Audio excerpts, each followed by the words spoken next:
Good day, everyone. You're welcome to this channel. This is grade 8 tutor. I'm in the person of Hajima Derek. Today, we are going to treat socialization. That is the topic 4 of sociology. So, in continuation of this, you get to know that socialization is defined as the process by which individuals learn the culture of their society. So, how do newborn babies, how do individuals learn culture? We call it what? Socialization. That was according to Hanomobos and also what? Horban. And then according to Giddens, socialization is a process by which children or other members of society learn the way of life of their society. So in case you want to know how, or if you want to learn a way of life or a way of living in a society, we call it what? Socialization. Please hope you are getting the point. Great. So the nature of socialization is it is the primary channel for transmission of culture over time and generation. So how was how we were able to get the culture from our predecessors or from our ancestors was through socialization. So socialization has helped to transmit culture over time and also generations. So lifelong processes in which human behavior is continually shaped by social what? Interactions. Hope you are getting the point. Great. So we have the kinds of socialization. Socialization can be primary or secondary. That is, primary socialization is the most important aspect of the socialization process. That is, it occurs from infancy and childhood and is the most intense period of cultural training, cultural learning or cultural training. You see, one of the when you talk of primary socializing, it is what happens at the stage of when you are infants or when you are being born. So when you are being born or in the stage of infancy or childhood, that is the intense period that you have to train upwards a child to learn or train up an individual to learn a way of a society. Please hope you are getting the point. Yes, because if you catch them young and then teach them young, they will get to know as they keep on growing, they will adapt or they will move along with that what socialization in that what society. Please hope you are getting the point. Great. So with this, we are having the primary socialization. It is the time when children learn language and basic behavioral patterns which form the foundations of their later learning. You get it? So with the primary socialization is what happens infancy when children learn what languages and also basic behavior patterns that will help them to shape them to learn what more when they grow. So it takes place usually within the family. That is the family that he or she or the family that the child or the individual was born into. That is when this primary socialization would take place. You get it? And other important agencies include the educational system and the peer group as to friends. Please hope you are getting the point. Great. So with secondary socialization take place later in childhood and into maturity. Please hope you are getting the point. Great. So with secondary socialization, as I said, take place later in childhood and into maturity. So at workplace, socialization occurs. So you see the primary one occurs infancy to child or infancy and childhood, but with the secondary one is childhood into maturity. Please hope you are getting the point. So at the workplace, socialization occurs. So in this phase, other agent takes over some of the responsibilities from the family. So instead of the individual being trained into learning culture only from the family, when the kid or when the child starts growing, it gets to a time that responsibilities can be taken from the family and other patterns were able to shape what the child into maturity or the individual. Please hope you are getting the point. Great. So the importance of socialization. It helps an individual to be normal by the standards of his society. Because if you don't learn how to live in the society that you find yourself into, and then you do things anyhow, everyone will see you are abnormal. But if you are being socialized or if you are being trained into the culture of your society. You become normal by the standards of that society because you started to be trained from infancy to what childhood. Please hope you're getting the point. Great. It inculcates another importance is it inculcates discipline by restraining people from immediate gratification and reducing animalistic tendencies. So when you talk of inculcate discipline by restraining people from immediate gratification, what you do want to do if you are not being guided at the stage or at the infancy stage whereby anything you would want to take, if you are not being guided by that aspect, you will always be doing things abnormally. So socialization helps so that it inculcates what or it disciplines you that whatever you want to do or any immediate gratification, any immediate gratification you would want to like get into or you want to satisfy yourself with, because you are being trained into a culture or into a society, you will always have to pause and think about it. Hope you are getting the point. Great. Socialization helps in the development of one individual's identity, sense of self, and personality. So if you don't get to be, if you don't, or if you are not being trained into a society to know its cultures, how are you going to know yourself? How are you going to know that sense of identity? Who are you going to identify yourself with? We are who we are. We behave the way we behave because of the particular people we find ourselves into at a particular time. So without socialization, it becomes very difficult to know who we are, what we want to become, what will be our aspirations. Because if I get to the point, yes, it helps us to teach of our social roles. Great. So we have other importance as well. It teaches skills. It allows individuals to develop themselves and their potential to learn and make what adjustment. So you understand the importance of socialization. Great. So if you are not being socialized into the way of life of a particular society, you can never know your potential. So for example, K University School of Business have its own way. So when you came as a first year or as a fresher, you were being socialized. That orientation that you went through, it was a process of socialization that will help you to inculcate discipline and also the values of what the faculty. Please hope you are getting the point. Great. So what makes who we are? It is our nature or the nature debate. So, is it the genes we are born with or the environment in which we grow up? It is a question. So, is a person behavior determined largely by biological makeup, that is the nature, or by the environment in which he or she lives in? It's a question to you. If you are who you are by nature, then it won't be possible. It has to be both. We are who we are because naturally where we belong and nature is what we were trained into. Hope you are getting the point. So you become who you are not only by genes and also not only by the environment, by both. Hope you are getting the point. That's the nature what debate. That is it the genes that we are born with? That's the nature, or is the environment that you go up into? That's the nature. So with the nature debate, the advocate of the nature viewpoint, that is from the nature aspect, it views that human behavior is what instinctual in origin. That is, an instinct is an unchanging or biological inherited pattern of behavior. Hope you are getting the point. So with the nature aspect, it is believed that we are who we are, or our human behavior is largely shaped from where we are coming from, or naturally our genes, what we inherited from what the family that gave birth to us. Please hope you are getting the point.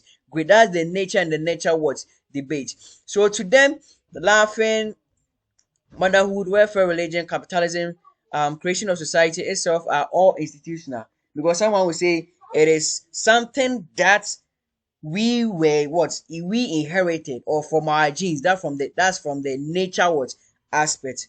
But from the nature aspect, it advocates that it's the our human behavior is shaped by what environmental factors and social learning.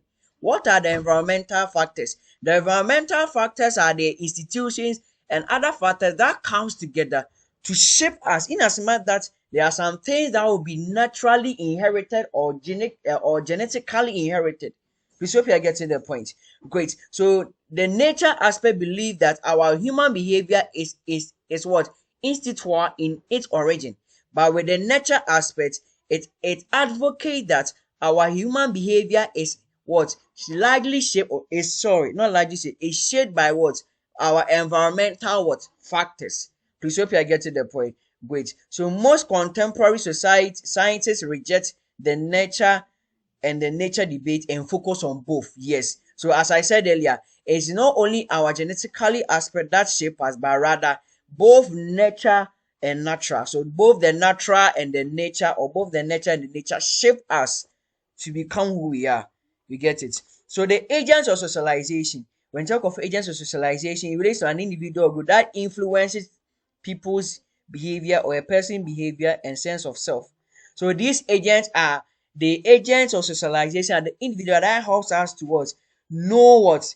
Or help us to know our sense of self, and also help us to understand the culture or the society we find ourselves into. So we have agents that are independent and also interdependent. Good, so if you are getting the point, great. So with the agents of socialization, it influences the different agents of what? Socialization. Have the influences that different agents of socialization have can be intentional and unintentional. So in as much as we have agents, we can have intentionally what? Socializing. That is, you know what you are doing, you know what you are what? Actually what? Socializing the individual into. But the unintentional one is you are not aware that your behaviors is actually shaping what? An individual. Hope you are getting the point. So it seldom follows a clear-cut path to pre-selected goal. You get it? So the agents of socialization first start with the family. The family is the most basic agents of socialization because the first and the possibly the most important influence on the individual, and it represents the center of a children's life, teaching children cultural values and attitudes. So actually, the first aspect or the first agents of socialization is the family, because the family, once we were born into, they were the one that were taking care of you. That means the primary aspect of socialization start from where? The family. If you are getting the point, yes. So the family introduces children to group life. There are different styles of parenting, that's authoritarian, permissive, and democratic. So, in as much that we have the family as an agent, their parenting style influences, or their parenting style helps the individual or helps the child to know where they are going. So, the parents socialize their children into the world they have been socialized. So if you are being born into a traditional home, that is where your parent is going to train you to, because that's where they were socialized from. You get it? Yes. So we have the school. The school is another agent to socialize it. That is a lot years spent in school in modern times, making it important agent of socialization. Yes. After the family sends you to school. So the school is another agent that helps to shape what, or that helps to socialize you into the society you are into, to help you to fit into the society, to become normal into the society, to help you know your aspirations, to know your to identify yourself and know your self-worth. Hope you are getting the point. So with the school, it can be unintentional socialization because hidden curriculum, example, learning bureaucratic principles. So for example, we are having a teacher, even though the teacher is actually teaching the children, but it can also be unintentional, because intentionally they are insisting values, or they are socializing the kids into the society, but unintentional. If a teacher lies, although they are not teaching lies, but unintentionally students start learning that. For example, beatings and the rest. All beatings are learned from the teachers. Unintentional what? Socialization. It's not something that intentionally he is doing to let you know. But unintentionally, his behavior is actually what? Socializing you into what? The system. So if you are getting the point, great. And you are having what? The peer group. The peer group is the primary group that individuals compose themselves with. You get it? The equal age, your friends, the people that you associate yourself with, they socialize you into what? The society. You get it? So socialization in the peer group is more unstructured because what you hear from your group has a lot. Yes, that's another agent of socialization. You have the mass media, that is the internet. The internet has a way of also shaping us. Hope you are getting the point. Yes, it has a way of also what? Shaping what? Us. So it relates to the form of communication that reaches large number of people, such as newspapers, magazines, books, television, radio and films, and etc.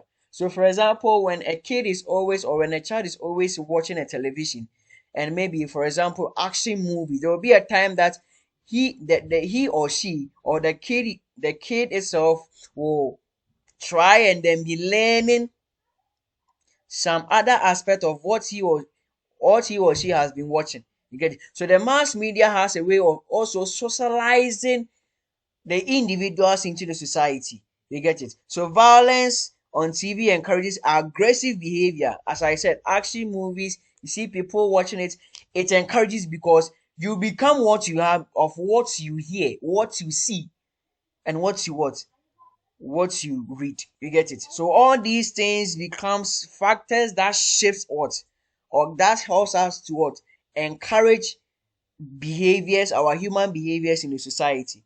And you have the reference group, a group or a category that an individual uses as a guide in developing his or her what values. So it's like the reference group that the group that the individual will be like, okay, let me follow these people. So in as much I am following them, it will be a time that you'll be doing what they are doing. They are the reference group. The groups that individuals refer to, whereby they are learning values, beliefs, and attitudes from them. Please hope you are getting the point. That's the reference what groups. And we have the organizations. Organizations teach people what goes on in the establishment to enable the individual to fit into it. When you go into any organization has its own way of socialization you, making you be aware that this is what we do, this is what we do not do, so that you'll be able to fit in that organization. Please hope you are getting the point. Great. So at times there's anticipatory socialization when even before the individual becomes part of the organization. This relates to the process of starting to adjust one beliefs, norms, and values in anticipation of new socialization one is about what undergo. So I have already explained everything here that sometimes before you even enter into the organization, you have already started shaping your own beliefs and system before you enter into it. You get it? Great. So we have total institutions. The total institutions is a setting in which people are isolated from the rest of the society for a set of period of time and are subjected to the control of officials or what varied what ranks. So the total institutions like the military camp, the mental hospital, the certain religious groups, sometimes you are being isolated. And when you are being isolated, they socialize you into their beliefs. So they have a way of shaping the way you think, shaping who you are, shaping what you think you are. You see if you are getting the point? Great. So with the total institutions, within these institutions, we have desocialization and resocialization. So with the desocialization is a process whereby people are stripped of the values and self-conceptions acquired in the past. So for example, you go or you are a new entrant in the military camp. How you used to behave when you how you used to behave before you enter the military camp, they will strip you of that values and beliefs. So as they are stripping you of that values and beliefs, that's that process is called desocialization. And after they are done, what they will introduce you into is the resocialization.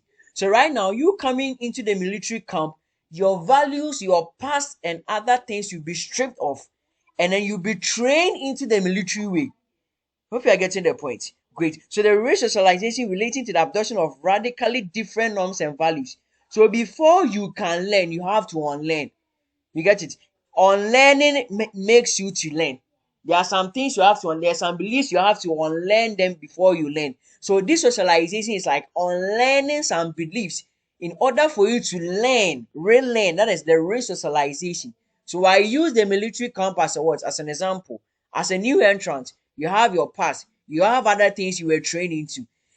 Those military officers will strip you off of that values through training, and then they will re-socialize you into what is meant to be a military what man. Please hope you are getting the point. Great. So this brings us to the end of our lesson for socialization, and you have discussed the meaning of socialization, the kinds of socialization, and the agents of what? Socialization. So we will continue with the next topic in the next lesson as you are going to watch this video. So thank you very much. This is grade 8 tutor. Make sure you subscribe, and also make sure you share the link and share the video to your friends to get a better understanding. See you in the next video that we are going to discuss understanding the social structure. Thank you very much and have a wonderful day.